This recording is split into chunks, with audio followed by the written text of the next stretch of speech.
সাইয়েদনা ওমর ফারুক রাদিয়াল্লাহু তাআলা আনহু অর্ধ দুনিয়ার শাসনকর্তা। তিনি একদিন ঘোড়া কিনতে গেছেন বাজারে। কি কিনতে গেছেন?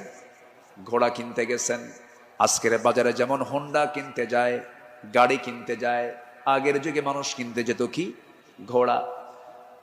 সাইয়েদনা ওমর ফারুকের প্রয়োজন, ঘোড়া কিনতে গেছেন। ঘোড়াওয়ালার সঙ্গে কথা বললেন, দামাদামি করে নিলেন, ঘোড়া একটা কিনলেন, দামটা দিয়ে দিলেন, কেনা বেচা হয়ে গেছে, চুক্তি সম্পন্ন হয়ে গেছে। ঘোড়া কিনে নিয়ে বাড়িতে চলে আসবেন। কয়েক মাইল ঘোড়ার পিঠে তিনি চড়েছেন। কয়েক মাইল আসতে না আসতেই তার ঘোড়ার চারটা পা অকেজো হয়ে গেছে। চার পা যখন অকেজো হয়ে গেছে, সাইয়েদনা ওমর ফারুক একটু খেপে গেলেন, রেগে গেলেন। রেগে গিয়ে সোজা চলে গেছেন সেই ঘোড়াওয়ালার কাছে, গিয়ে বলছেন, ঘোড়াওয়ালা, তুমি আমাকে এমন ঘোড়া দিলে কেন? যে ঘোড়াটা আমি 4-5 মাইল যেতে না যদি চারটা পাই তার অকেজো হয়ে গেছে, অসুস্থ ঘোড়া দিয়েছ, আমি এই ঘোড়া নেব না। সঙ্গে সঙ্গে ঘোড়াওয়ালা বলছেন, আমিরুল মুমিনিন, আমি আপনাকে যে ঘোড়াটা দিয়েছি সুস্থ ঘোড়া দিয়েছি। আপনি যখন আমার কাছ থেকে ঘোড়াটা কিনতে এসেছিলেন সেই সময় ঘোড়াটা সুস্থ ছিল। আপনার মালিকানায় যাওয়ার পরে ঘোড়াটা অসুস্থ হয়ে পড়েছে। সাইয়েদনা ওমর ফারুক একটু খেপে গিয়ে বলছেন, অসুস্থ ঘোড়া আমি নেব না, ঘোড়া ফেরত নাও, টাকাটা আমাকে দিয়ে দাও।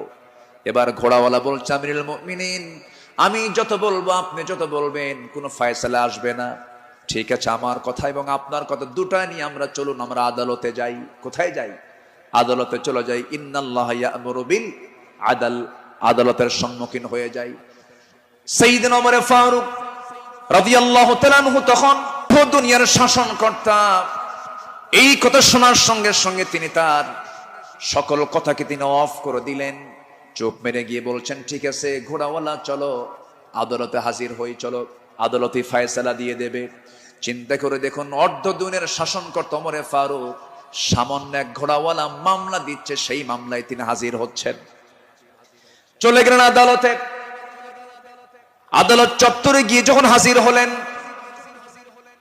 বিচারালয়ের চেয়ারে বসা একজন কাজী যখন সাইয়েদনা ওমর ফারুককে দেখেছেন, দেখা মাত্রই তিনি দাঁড় হয়ে বলছেন, আমিরুল মুমিনিন, আপনি কেন আদালতে, কি হয়েছে?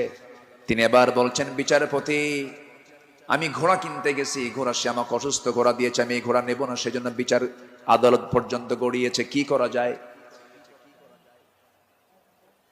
কাজী সুরাই ইবনুল হারিস আল কিন্দি রাহিমাহুল্লাহ সেই বিচারপতির নাম। তিনি বলছেন, আমিরুল মুমিনিন, দুপক্ষের কথাই তো শুনতে হবে। দুপক্ষের কথাই তিনি শুনলেন। ঘোড়াওয়ালাও তার বক্তব্য দিল,